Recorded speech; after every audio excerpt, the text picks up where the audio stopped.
Do you have a song that needs to be heard? What if I told you there's an opportunity to have your music listened to by some of today's most influential celebrity artists and music industry executives? Check out the International Songwriting Competition. For over 20 years, they have helped artists like the band Perry, Dustin Lynch, Tennille Townes, Heather Morgan, Kalani, and Gordy Sampson get more recognition for their music.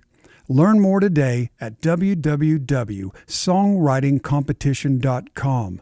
That's songwritingcompetition.com. Hey everybody, Chris Lindsay here, and you're listening to Pitch List. Join us on a deep dive into the heart of what makes writing songs and making music so magical.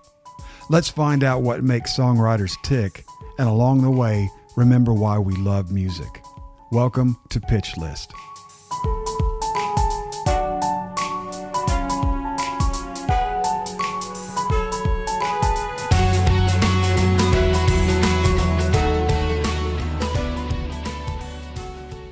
Welcome to Season 5 of Pitch List. Dana has gotten us some amazing guests for this season. And, as always, I'd like to thank you for listening.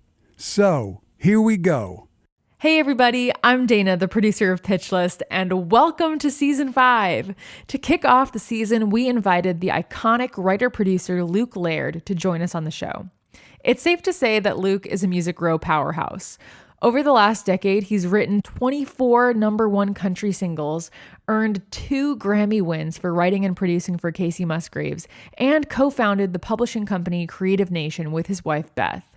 You're going to want to take notes on this one. Plus, you'll hear about his process creating his first ever record called Music Row. This is Luke Laird. Good afternoon. Chris Lindsay here for Pitch List. We're starting out our new year great. We got some crappy weather today, but we have an incredible guest.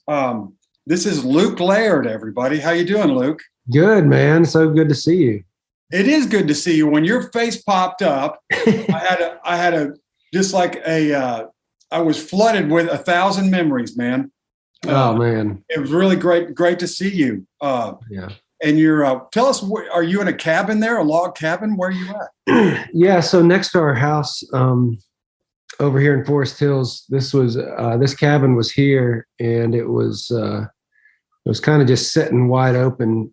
Somebody was going to renovate it and never did. And so we completely restored it. And I come down here and write, and my family stays here when they come in town. And it's nice because it's just a few steps from the front door of the house. So. And you guys have been over there for a while, you and Beth, right? Yep. And you guys have two kids, right? Yeah. 2 boys, 8 and 6. Time flies. I know, man. Your kids, when I see pictures of them on social media, I'm just like, that's crazy. Isn't it? I guess when we were hanging out more, Levi was just 1 or 2. Yeah. We knew each other or met first when you started at BMG. Mm-hmm. I don't know if that was your first publishing deal, but probably. It was. Yeah. It was. And Amy and Bill Luther wrote there. I think I did too. I think I was writing there too. Yeah. I remember meeting you.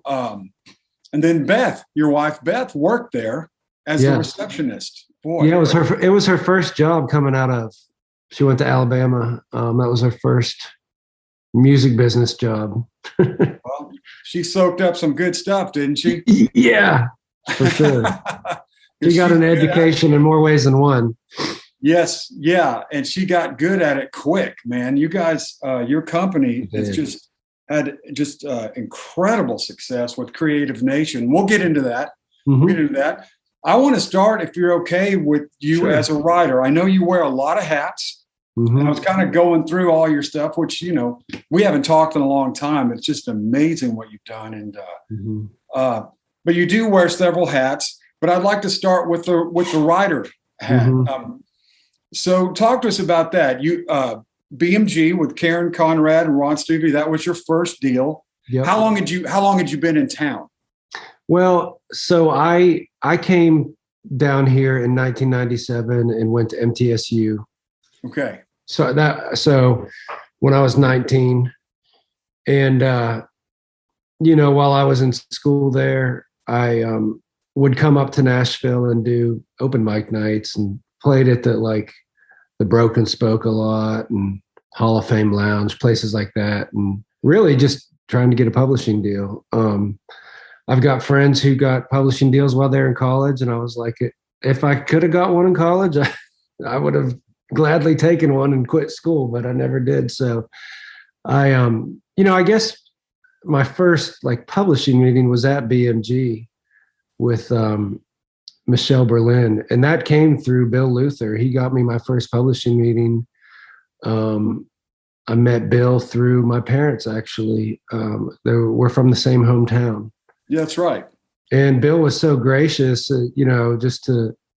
with advice, and he was really the first writer, real songwriter I knew who had any success that, gave me the confidence to, that this is, I'll still never forget him saying, I think you could get a draw somewhere. And I didn't even know what that meant at the time, but basically he's like, I think you're good enough to get a publishing deal. And I still think about that all the time, and just what a huge moment that was. And then getting the first meeting with Michelle and Chris Oglesby from there. So yeah, once I was in college, probably my junior year, I had that first publishing meeting. And from there, the door was open I didn't get any offers, but Chris Oglesby really helped me with, if I had new songs, he'd let me come in and play them for him, critique them. He set me up on numerous meetings with other publishers as well. So just great people to be able to play your songs for. And everybody was, again, I wasn't getting offered any deals, but they at least had an open door for me to write new songs, and motivated me. So that was cool. That's fantastic. And, to be fair, you're modest, but you probably, you had to have some pretty good stuff for that many of those people to be interested in you. I'm thinking you had some good songs in your bag when you were walking around. Maybe they weren't things that were going to get cut the next day, but you had something going on. That's too many people that know what they're doing to sort of want to hang with you and work with you. So yeah, I had a lot of ballads, which I didn't realize how funny that was at the time. But until, when you're not really in the game trying to get cuts, you don't realize sometimes how far away from it you are. But yeah, like I said, I feel like Chris Oglesby was just so good with new writers as far as finding those little bits, those lines that had potential that maybe showed him, oh, this isn't, he's got something here. He knew it wasn't fully developed, but he would point these things out that he was into in my songs. And so it kind of helped direct the path. As I was writing, okay, maybe let's chase this more unique thing. Just great at helping new writers kind of hone their craft. What was your first legit hit single? So my first hit, big charting, like the kind of one that sort of changed your life. Like, oh my God. Yeah. Well, there's two songs that come to mind. The first cut I had, and it was never a hit, but it was a song I wrote with Bill Luther and Hillary Lindsey called Painless. Oh yeah. It was on Leanne Womack, on her album, There's More Where That Came From. That was my first big cut. And right. It was such a huge moment. That was in 2005. I didn't have my first hit till 2 years after that. Mm-hmm. And that was again with Hillary and Carrie Underwood. And it was so small. It was Carrie's first single off of her second album. So that really, having two hits on that album really changed things as far as, how it is, just being able to get in more rooms. Sure. Just getting more opportunities. And yeah, but the Carrie song, I mean, that really changed everything for me. So you're cruising along, and did you guys start the publishing company? Were you producing already when you started Creative Nation? Were you already starting to produce records? No, the thing about production with me, I know it's different for everyone. I never was really making records. The studio was a little bit intimidating. When I signed my first deal, mean, the only recording I'd really done is like on my 4-track cassette recorder. When I really started getting cuts was when I kind of really took control in the studio and got GarageBand on my laptop, because I was having a hard time. We have these incredible musicians in Nashville, but I would get in the studio and didn't know how to verbalize what I was trying to say. So all I had was just me and a guitar, and I didn't know how to tell the drummer, I want this, and the bass to do this. But once I got GarageBand, I was able to break those parts down and really start working on some little demos at the house that then I would take to the musicians. And so it was kind of all spelled out there, what I was hearing in my head, and things really started clicking. That's why I feel like my demos started to get better and just stand out a little more unique, because, the players can play anything, but if you don't have a direction for them, they're going to just fall into what they might do naturally. And what I found a lot of times with my songs, what could help them stand out was the rhythm section. And I'm not a drummer. I didn't know how to verbalize that. But once I started being able to program beats and do bass lines, it just changed everything. Because if you have the rhythm track right, then the other stuff, if that's right, then you can get really creative with everything else and it can still feel great. The first thing that I really produced, was known as a producer, was with Kacey Musgraves on her first album. And that really just came from doing demos with her. She and I had been writing, and I would make these demos and she liked them. And she also at the same time was writing with Shane McAnally, who I had never even met.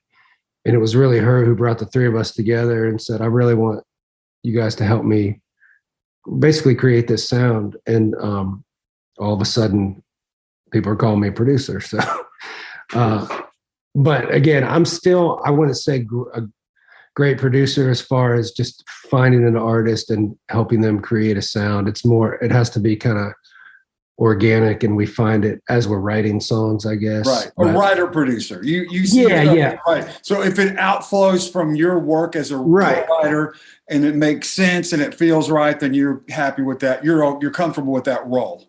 Yeah, absolutely. When I go in to write with an artist, I'm not thinking I'm going to be the producer. I'm going to try to make the demo sound good, but I'm not necessarily consciously seeking out that role. Gotcha. It's a lot of work, as you know. I mean, so much work. It is. It's a lot of work, and it's you don't want to be a complete business person, but it's putting a lot of eggs in one basket too. That's right. I mean, it's like it's your whole. It can be 9 months. It can be 10 months of your whole year.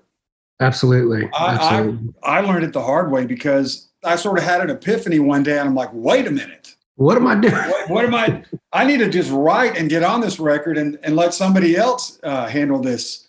Yeah. Who could probably be better than me at it and more objective. And I totally understand it. But I always loved being in the studio. So there's something to that too. But so we're going to move forward. So you guys started Creative Nation. What were your goals for that company? Which wildly successful. We got to say, whoever's listening to this, all the Pitch List listeners, go look them up. Creative Nation. Just look them up. It's unbelievable. They probably already know y'all, honestly. I don't. They will. They will. We started Creative Nation in 2000. It's been just a little over 10 years ago now, 2011. So right before that, like you said, I wrote for BMG. They sold to Universal, so I was a writer there. It's the only deal I ever signed. So coming up, I guess in 2011, I had been within that system, in that publishing deal, for close to 10 years, because I guess 9 years, because I signed at BMG in 2002. So Beth, our business manager, and my attorney, we had a meeting, and we were just kind of thinking, what were kind of the next steps. My deal was coming up, and it was the first time that my attorney was like, you really could sell a catalog now. You've built up a catalog to sell, which, as a writer, that's the goal a lot of times. That's how we can, how we make income. And so I was at a place that I never had this dream to start my own publishing company, but I was thinking it would be really cool if Beth and I could start something, because she, like you had mentioned earlier, she is so, she just learned this business really fast and picked up on things that, I went to college for music business, and believe me, she's knows way more music business than I do. But we kind of we got married in 2010, and I was like, man, I would love if we could start a publishing company, Beth could run it, with never any goals of building a huge company or anything, but just something that we could do things the way we wanted to do. I'd learned a lot at BMG and Universal, of the ways to do things and the ways not to do things. And I think, as a publisher who's also a songwriter, I can always have that perspective as well, as like, hey, if we're trying to sign new writers, what's something that I think would have been cool to know as a new writer, or what kind of company would I want to write for? And so Beth was pretty hesitant at first, but she'd been working at BMI at that point for 5 years. She was pretty burned out, just meeting with new writers, multiple writers every single day. She had fun, but it was also a lot of work. And I think she was just kind of getting over it at the time. And so what we did was we sold my catalog, put a good chunk of money into like a 5-year business plan.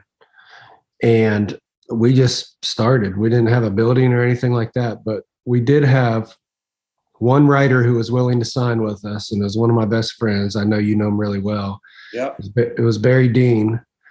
And, I'll forever be grateful to him, because that was a big risk on his part, leaving a really well-known company, lots of relationships, to come with Beth and I.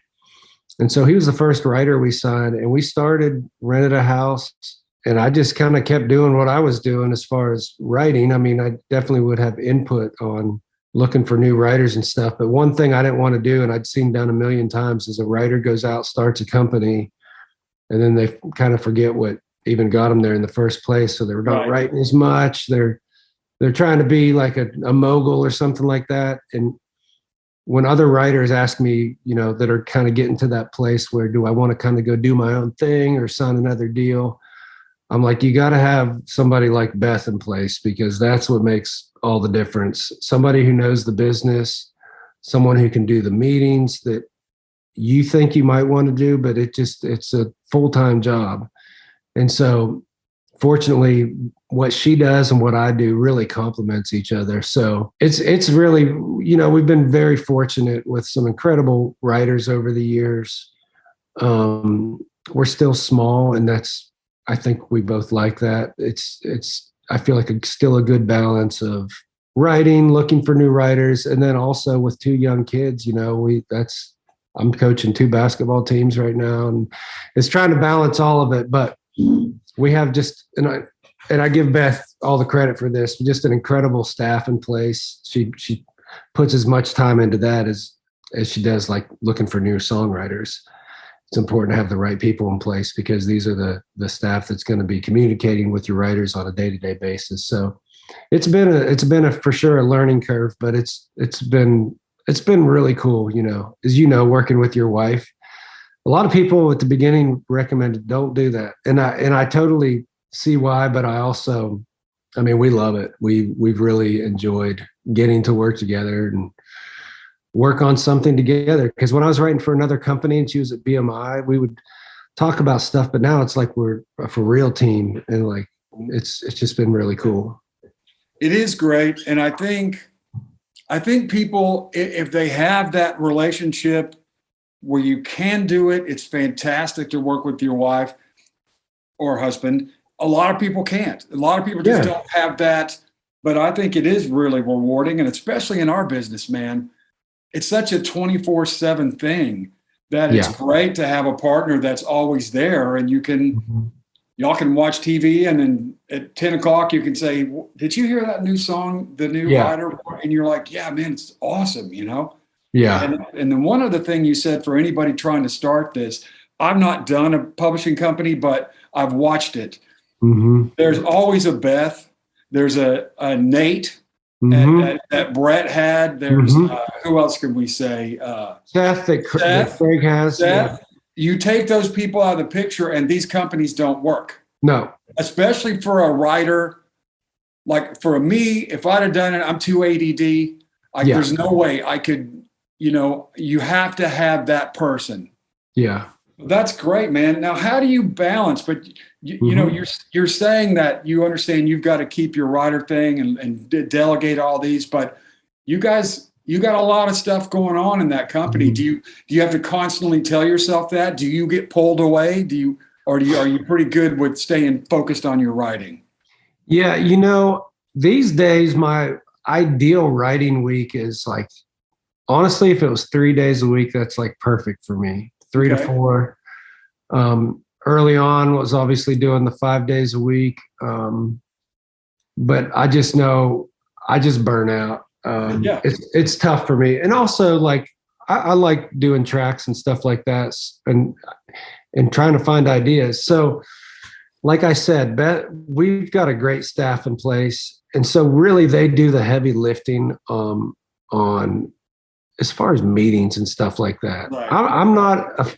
I'll do meetings or whatever. Beth lets me know when it's like, you got to do this. But fortunately, with her being in place, I don't have to do a lot more than really focus on my days. And our staff is great with my schedule. I don't get asked a lot of stuff. They kind of know what I'm into and what I'm not. And I like trying new things. But I'm not getting bombarded with like, will you do this? Will you do this? Will you do that? And that's again a credit to Beth, because I'm not good in those types of situations. So it feels like a pretty good balance right now. There's seasons where it can feel a little overwhelming, but for the most part, it's feeling pretty smooth. It's great, man. I have a question that I always like to ask our guests, and I'm not sure how your answer is going to be. So that's kind of cool. Our listeners are people that are, a lot of signed songwriters listen to the show, and there's a lot of people that are just new to, like, I might want to get a deal. I'm really working and I'm trying to get better. We love to talk about adversity because I think everyone I've ever known in this business had those moments, and I think they're encouraging. Now, I'm wondering, you've had a fairly meteoric rise, from when you came, from my point of view. But did you have some time in there where you worried whether or not you could do this, or where you had your doubts? And tell us about any of that kind of stuff. One thing I'll say is when I signed my first deal, it was very exciting. Like any writer that gets their first publishing deal, I realized very quickly, there were so many great writers just at our company at that point. Obviously, you and Amy, as well as Bill and Craig Wiseman was there. Yeah. Writers who were really just ruling the charts. And I realized pretty quickly, wow, I'm not just like trying to get a pub deal anymore. I have to have songs that can compete with these other writers. And so for that first, really until I had a single, I mean, the fact that BMG kept me around as long as they did is, I don't know if that would happen these days. It's just so hard to keep a deal without having something on the charts. But fortunately, I was getting paid very little. And so, but I remember those moments of when the deal's coming up and you're just like, gosh, I hope they'll just give me another year. Right. And there was a moment, even when I got that Lee and Womack cut, I knew like, okay, that's one cut. That's not going to keep me in a deal. But there was a moment when Ron Stuvey took over. I was getting ready to have my lunch with him about my deal coming up. And I thought for sure I was going to get dropped. I've always had a pretty positive attitude. I thought, so I'm running through the list of people I could call. Like if they say, hey, we can't continue, I was going to just graciously say, man, thank you for believing in me and for giving me the time you did. And I'm going to try to make some other calls. But I took that meeting and it went completely opposite of the way I thought it was going to go in a great way. And Ron offered me co-pub, which I didn't have any publishing at the time. Wow. And so I was a little confused. I was like, wow, this is amazing. I don't have any hits. He's already offering me co-pub. But, he said, look, we really believe in you. They did know I was writing with Carrie Underwood at that point. I think that was a huge part of it. And I was just getting enough action on my songs as far as songs going on hold. Not a lot of cuts happening, but just enough. And he said, we really think you're going to be a big hit writer in the next few years. And so I would say at that point, they believed in me more than I believed in what I was doing. And I'll never forget that, because at that time in my career, to have no hits and all of a sudden you get offered co-pub, it changed everything for me for when I went to sell that catalog, because basically from that day on, all of my hits I owned something on, so I had something to sell. Right. And maybe that's why Ron didn't run that company for very long. No. Oh, he's smart. He's trying to make you happy, man. Yeah, and he did. And so when my deal came up the next time, I re-signed there because I thought, these people believed in me. Yes. And we had such a great run together. Yeah. And so I'll never forget that. But I remember those first few years, like every year the deal's coming up and I'm thinking of, you're kind of writing down, what are some other, maybe I could go back to getting my job on the road with Brooks and Dunn, or maybe I can, try to, there's a lot of publishers in town. Surely one could, and then I was like, oh, I guess I'm staying here. It was pretty wild. Don't go away. Pitch List will be right back after the break. To celebrate Season 5 of Pitch List, we're launching some brand new official merch, and we want to give you some goodies for free. Just head to pitchlistpodcast.com and subscribe to our email list before April 7th at midnight Central Time to be entered to win an official Pitch List shirt, mug, button, or guitar pick. This episode is sponsored by the International Songwriting Competition, an annual song contest that gives you the opportunity to have your music listened to by some of the most influential decision makers in the industry. For over 20 years, ISC has helped artists like Vance Joy, Kalani, the band Perry, Dustin Lynch, Tennille Towns, Heather Morgan, and many more get recognition for their music. This year's judges include Coldplay, Tom Waits, Nancy Wilson of Heart, Need to Breathe, and more to be announced soon, as if that weren't enough, as well as music industry executives from some of the most prominent labels like Warner, Atlantic, Capitol, EMI, and Sony. To sweeten the pot, ISC awards over $150,000 in cash and prizes, with a $25,000 cash prize going to the overall grand prize winner, in addition to merch, services, and gear. The contest is open to all styles and genres of original music. This could be your chance to get the recognition your music deserves. To learn more and enter your songs, visit www.songwritingcompetition.com. You made me think of something as a question for the writers listening, and I'm curious too.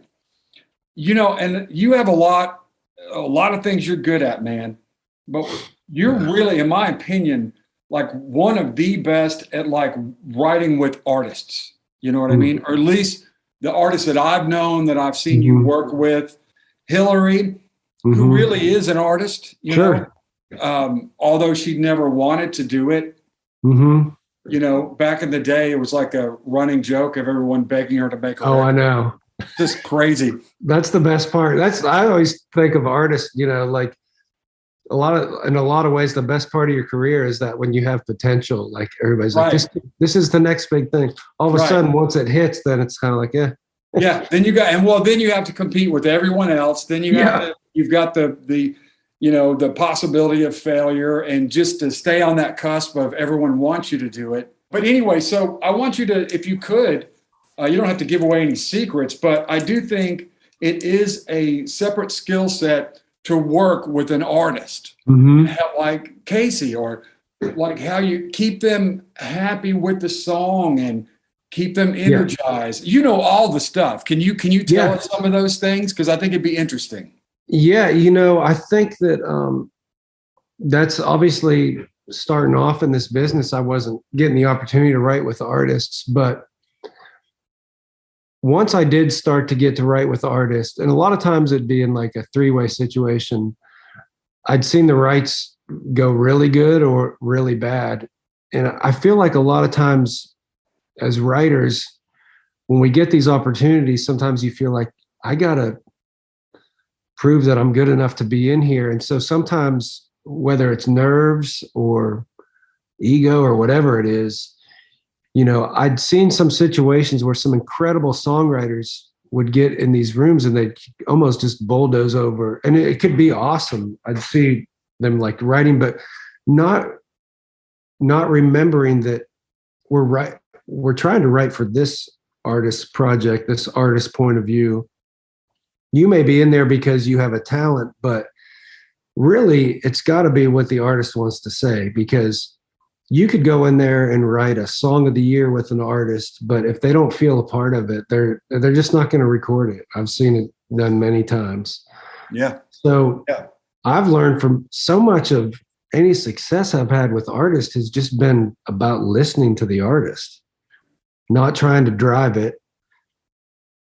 After you hang out with an artist for a while, you can get a sense of whether they kind of want you to take the lead and or if you need to listen more to them. A good example of this for me is like writing with someone like John Party. I know he's not someone who wants to come in there and me play him a track and a chorus.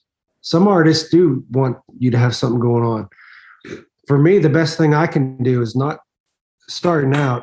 touch my guitar. Just let him sit down and start playing and singing and kind of see what kind of vibe he's going with, and then see how I can support that. And sometimes it never involves me picking up a guitar. Sometimes he will say, "Hey, what would you do here?" And then I may try some stuff, or he may say, "Hey, will you start building a track on that?" But it's just being in tune with where the artist wants to go. And yeah, man, my biggest advice with that is just listen to the artist. Like, find out like what songs are they into recently? What artists do they like? Now, I always come in prepared with maybe something started, something going, but that's kind of like a last resort. So many times it's more just like listen to the artist and what their ideas are. Because as writers, we all have a ton of titles on our phone, but I always want to know what the artist wants to write about first. Even if I think I have this incredible idea, I may bring that out a little later if we're kind of hitting a lull or something like that. But it's just really listening to the artist and how can you support them in what they're trying to do. Great advice. I don't know how many times I've been in a room with two writers and an artist, and the guy said 15 minutes ago that he probably wouldn't sing that line, and then he got bulldozed, right? Yep. And then at the end of it, you've written the whole song, and then the co-writer that bulldozed him said, "What do you think, man? Is this something you'd like?" And he's like, "Probably not," Yeah. And then that guy's like, "Why do we do this all day?" And I'm thinking, man, he told you. He told us. He told us. Why don't it's such great advice. Like, when people tell you something, believe it. Yeah. I don't. If they say I wrote this love song and I don't want any more, and my producer says this and we need this, well, that's what they're telling you. That's what you do. Yeah. Barry Dean is, he's incredible at it because he listens. He actually, and he does want to get to know the artist, but he actually says it, and then he's listening to what they're saying. And that's why I like when Beth will be like, "Hey, you have a day with, artist A, B, or C. Is there somebody you'd want to come in with you?" And I'm always going to say Barry, because first of all, he's incredibly talented, but he listens to what the artist wants to say and isn't in there to try to put his stamp on something. Yeah. I think sometimes we used to call them, I don't know what we used to call them lead dogs. Yeah. Lead dogs have trouble with that. They have trouble with the young artist and not wanting to show them how to do it, and there was a writer, I'm not going to say their name obviously, but so I've written quite a bit with Eric Church, who's an incredible songwriter in his own right. He had this writer who's an incredibly gifted songwriter come out to his cabin for 2 days. It was his first time writing together.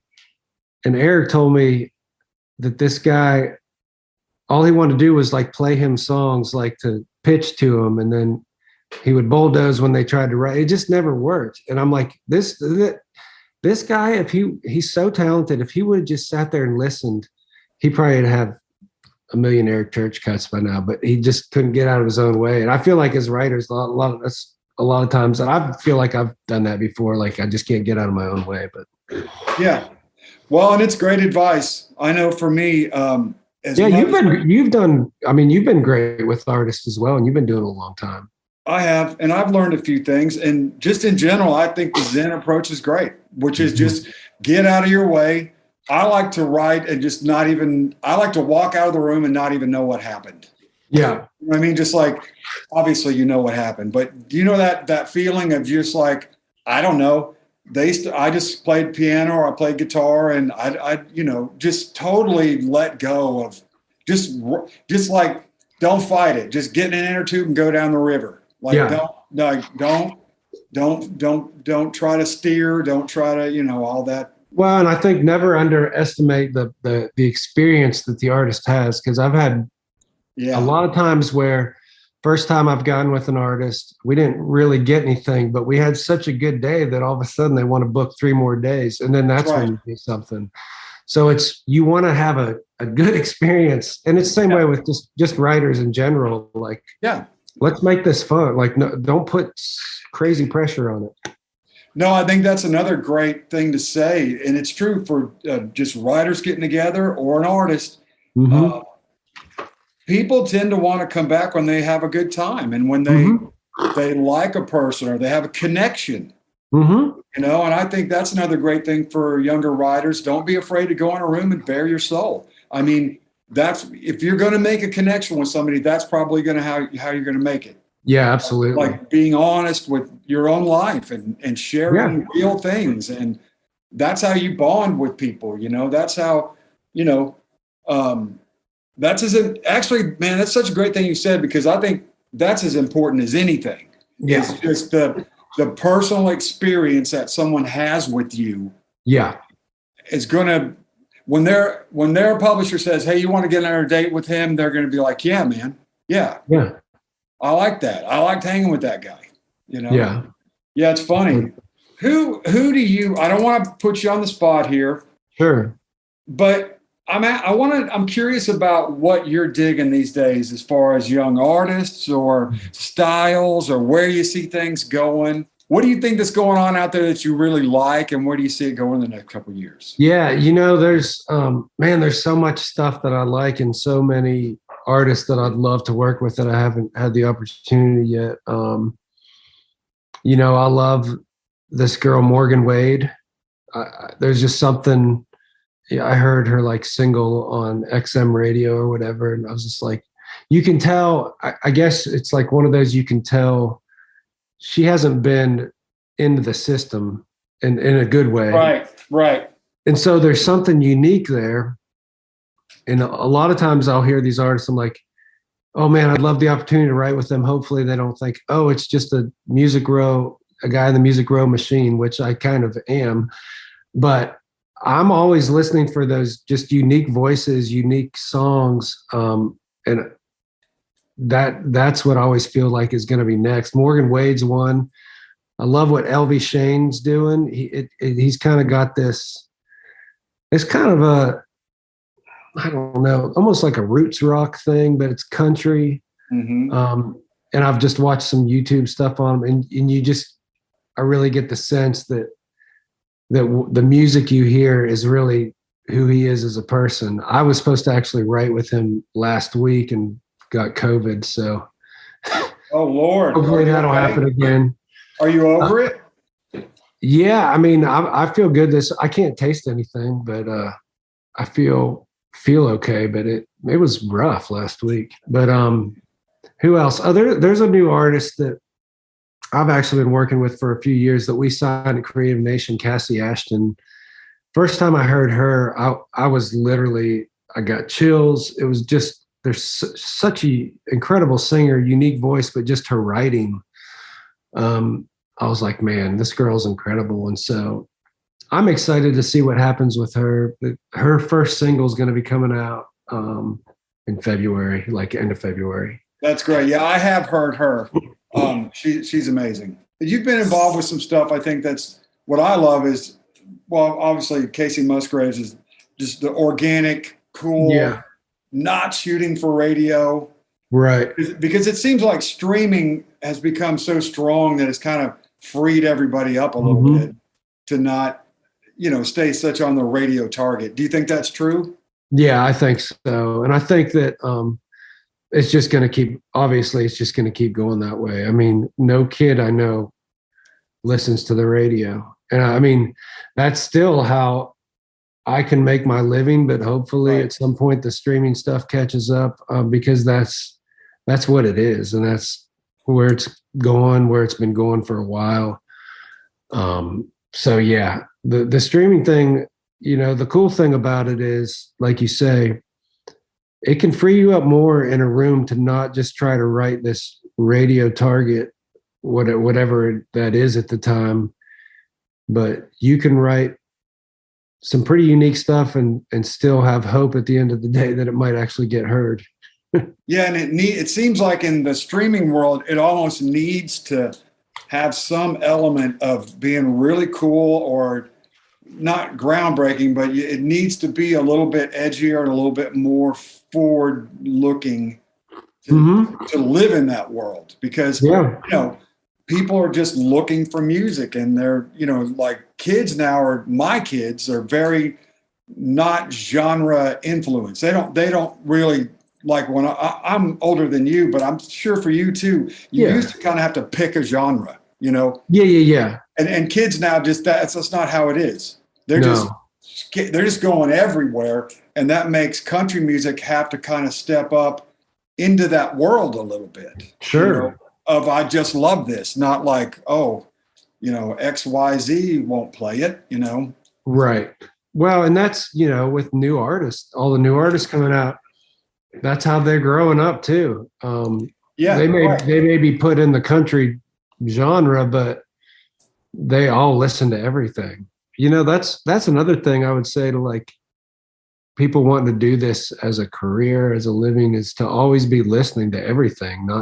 I feel like the second you start like, oh, everything sucks, you don't have to like everything. But if all of a sudden you don't like anything, then it's going to be kind of hard to do this as a job. Well, and it's just true. We were kind of going when you came in, but it was, at that time, and there were guys over there who were on the tail end of their careers.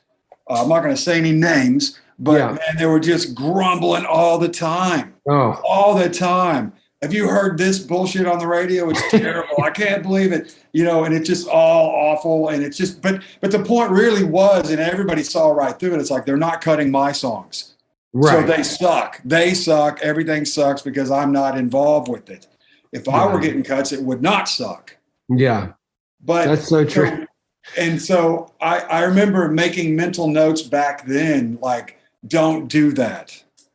Like when you get to their point in life, don't do it. It's terrible. There was a point, it's been a couple of years ago now, where, forever as a new writer, you feel like, hey, I'm kind of the youngest ones. All of a sudden, where I felt like, man, I've been doing this long enough now. Like, I'm not like young, fresh, whatever. I need to really think about, Yeah. It doesn't, when you're 24, it just comes natural to be young and fresh because that's what you are. But all of a sudden, you're married and have 2 kids. You got to make a little more of an effort to really be listening to what's going on. And I love it. And I like writing with new writers. It's always invigorates me. That's the way to do it. That's the way to do it. I feel like that's one thing you've always been great about is working with new people. And, great example is you hear horror stories or whatever about different writers, but Craig Wiseman is always someone who has worked with new people. Yep. When they didn't have anything going on, he wrote with me. I didn't have any hits. Yeah, me too. Me too. I think, Morgan Wallen, I mean, that never would have, Craig's on that because he was in there early and he's like, this guy's good. I'm going to write with him. There's probably a million other. And the other thing is, Craig's been around for a while and maybe his proclivity is to a certain style, but he's a genuine badass. You could put Craig in a room and just never pick up a guitar and just give him a pen and a piece of paper, and I guarantee you he'd knock your socks off. Oh, yeah. You know what I mean? And I think that's another thing that for writers to get to my age, one thing to do is just put the guitar down, put the piano down. I think as you get older in this thing, the way you can stay in it and relevant is to work with younger people and then move to the skill sets that you have that work, Yeah.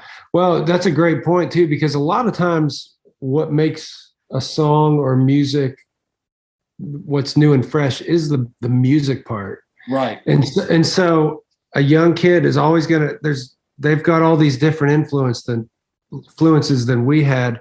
And so musically, a lot of times it's going to sound different than what you would naturally go to. And a lot of times that's the thing that makes it what's current. But you're always going to need, especially in this town, great lyricists. And there are great lyricists, young, great lyricists now. Sure. But I feel like kind of the way we came up, it was so lyric first that we've really had a lot of time to kind of hone that craft, and that's what we can offer a lot of times. Absolutely. And it's true. And I don't know what's going on right now with brand new writers with new deals, but man, if you're a music person, when you started this back then, it was pretty much like quit playing. You got to learn lyrics. I know, because I wasn't strong at it because I was always a music guy, and man, I had to go to college on lyrics because it is a lyric town. I mean, that's no question. And there's pop and rock stuff that obviously country music has influence, because now I'm hearing my daughter's really into this girl, Phoebe Bridgers. Mm-hmm. Jesus Christ, man, those lyrics are incredible. Mm-hmm. I mean, country has seeped into rock and pop. They are working on these lyrics. What I mean? Yeah, absolutely.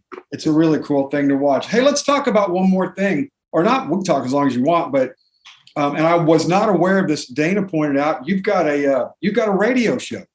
Yeah, they call it Country Replay Radio Show. That's what she told me. Do I have that? Yeah, right? it's on Apple Music.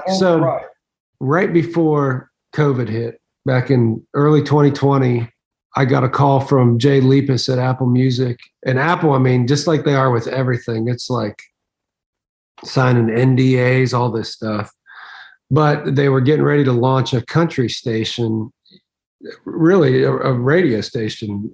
But the difference with a streaming service like that is you're not having to sell advertising and all that. And they have a playlist called Country Replay, and it's basically, I guess, what we would kind of know as like recurrence or something like that. It's hits, but it's not like the latest. They may be 6 to 8 months out. Okay. And he was asking me if I'd be up for doing something like that. And I'd never done radio, never hosted anything, but I was really intrigued. And I said, "Is it possible for me to dip back into some '90s country?" Because that's like what I grew up in high school loving, and why I came to Nashville. And he said, "Oh yeah," he said, "the cool thing is it's not like there's no hard rules. Like I could pick out the whole playlist every week if I wanted to, but fortunately I have good producers, and I may change a song here or there. We'll talk about ideas, but it's been fun. They're still trying to figure it out over there as far as what works, what doesn't work. The hard part for me is I have zero sense of any metrics. So I don't know if one person's listening to me a week or 3. I know at least 2 are because my parents listen, but but it's in 166 countries, something crazy like that.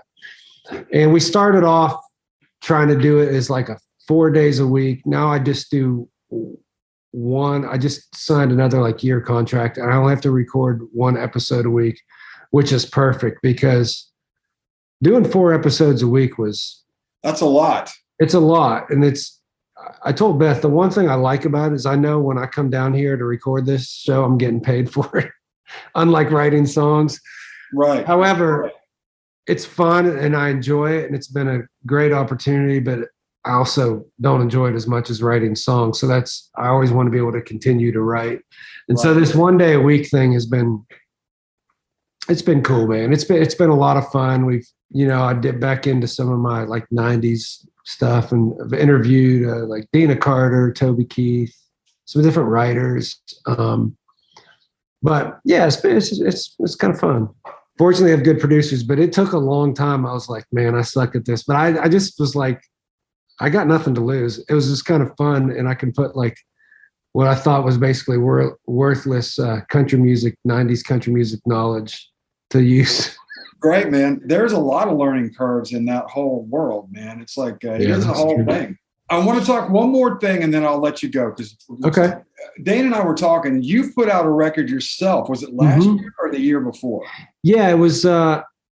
I guess it was like fall of 2020, so a little over a year ago. Okay.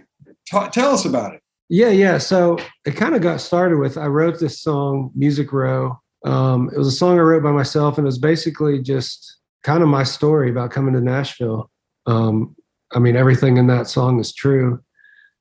And I kind of saw it as like a songwriter's record. I had a few of these other songs that I'd written by myself, which I know you write by yourself. I still like to write by myself. So I try to get a few songs a year by myself. And It was really, Beth was like, I feel like would be a good time to put out a record. So, the pandemic was happening. I was like, yeah, why not? All these rights are getting canceled.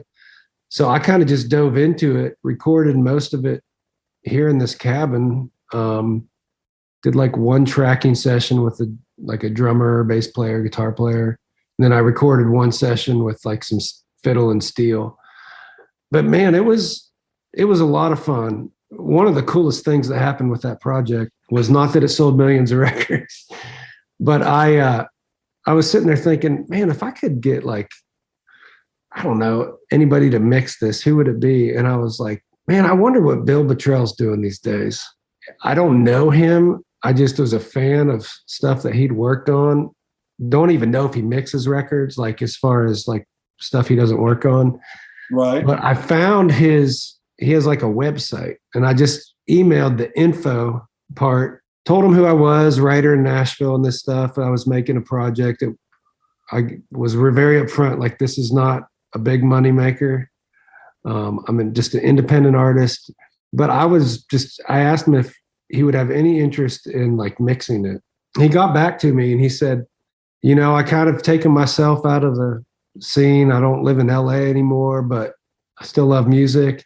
He's like, send me 2 songs and I'll just be honest with you if it's something I'm into. And so sent him 2 songs, just like guitar vocal things. And he was all about it. So that was kind of a cool experience. I sent him, I'd finish the tracks here and then send him the files out in California. He'd mix it. We'd go back and forth.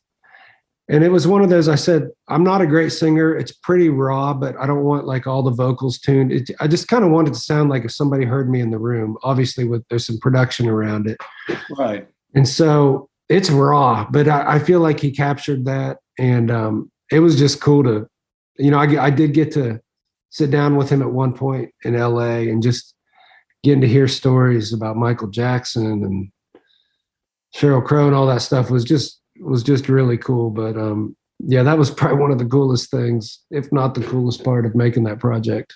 That's awesome, man. Isn't it great when you get to work with somebody that you just, that you love or idolize? Yeah. Just grew up like digging what they do. Absolutely. It's really I got to work this last couple of weeks with this guy named David Ferguson. He worked for Cowboy Jack Clement back in the day. But he mixed and recorded those Johnny Cash records with Rick Rubin. Oh, wow. He did Rattle and Hum for U2. He said incredible resume, and I got to work with him on something. It was just that's awesome, incredible. You know what I mean? It's just like I know the feeling is what I'm saying. It's so fun. Yeah. The fun things you can do. I want to tell everyone that I've just looked it up. Your record is on Spotify. Luke Laird, Music Row. Mm-hmm. You got pretty good spin numbers there, man. You're working in the, you got 5 figures. That's pretty damn good. Oh, I'll take it. Yeah. Did you ever, when you first came out of college, were you at any point looking at being an artist, or had you always decided to be a writer? Man, I feel like I enjoyed doing writers' nights, but I've realized really quickly, first of all, how many incredible singers there are in town. And probably kind of like you were saying with Hillary. Now, I'd never had people after me like Hillary, but what I loved the most was getting that song, like being in the room. I just never had that drive to go out and play a lot of shows. Even now, it's like I like to do a writer's night here and there, but I don't like doing them a lot. I'm just not, that's not my strong point as performing. I enjoy doing the writer's night thing, but I don't like when I leave one, I'm not like, man, yes, I got to do more of those. Right. I might feel that way with like hanging out with my friends or whatever, but not, in this town, like if you want to be an artist and you got to want it. You got to want it so bad. You do, don't you? I mean, it's like if somebody could, I heard this about actors. This older actor said to somebody, they're like, how do you know if my kid could do acting and can blah, blah, blah. And the guy goes, I'll tell you what, if you can take your kid out in the backyard, duct tape him to a tree and beat him with a baseball bat, and he still won't say that he won't do it, then let him do it. Yeah. Because you got to be able to take a beating to be an actor or a singer. It's just ruthless, man. It's terrible. It is, man. It's so much work that just people don't know about. Well, and people don't believe. You have to believe in yourself. I mean, It's like, especially now with people able to make records on their laptops, like good sounding records on their laptops. Yeah. It's just, I wouldn't be scared to look at how many country records get set up on Spotify a week, independent custom records. Yep. It's like getting noticed in that. It's a miracle anyone does. You've really got to be good, and you've got to really want it. I think you're so right about that. That's true. I think it's so great being a writer. Another thing, I'm like you. In the sense that once I started getting in a room and writing a song that really turned me on, that feeling, and then getting it cut and the whole thing, that was so great for me. I didn't want to do anything else. Yeah, it's awesome. Yeah. And then the other thing about our lifestyle is that we get to hang out with cool people and do cool stuff, and we get to go home at night. I know. And Beth and I were talking about this, and I was thinking about, I think I'd just gone out on the road with Luke Bryan, and I was like, man, if you come to Nashville and you make it like Luke Bryan's made it, like you've made it, that's like the pinnacle. You're selling out arenas and all that stuff. I said, is amazing, but then he still has to go sleep on a bus.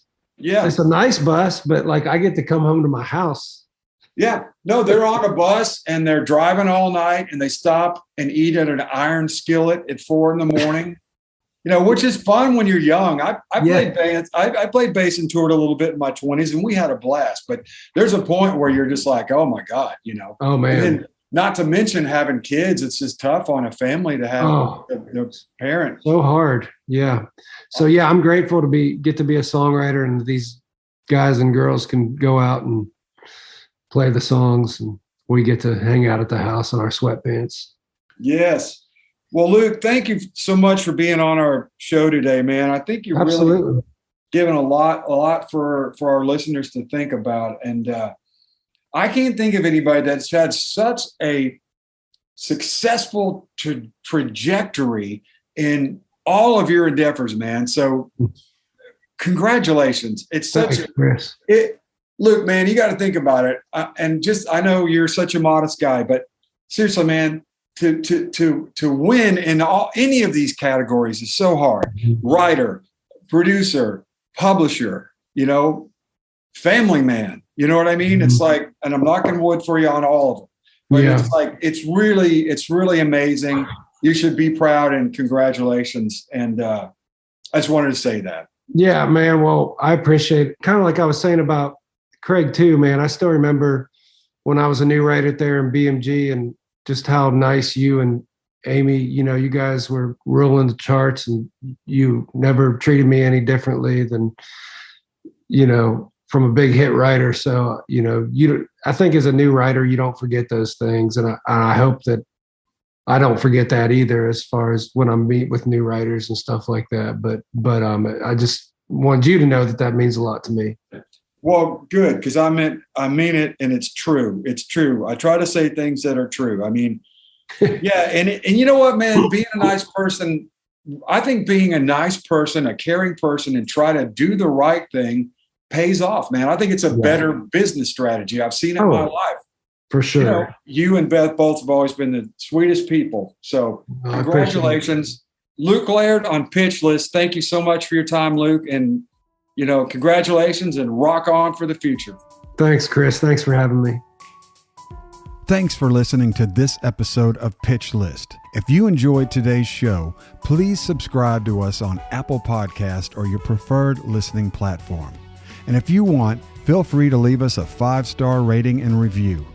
For exclusive content from this week's guest and more, you can visit our website at pitchlistpodcast.com or follow our social media pages on Facebook, Instagram, or Twitter. Plus, don't forget to let us know on social media what songwriter, musician, or music business professional you want to hear from next. Thanks again for listening, and we'll see you next time.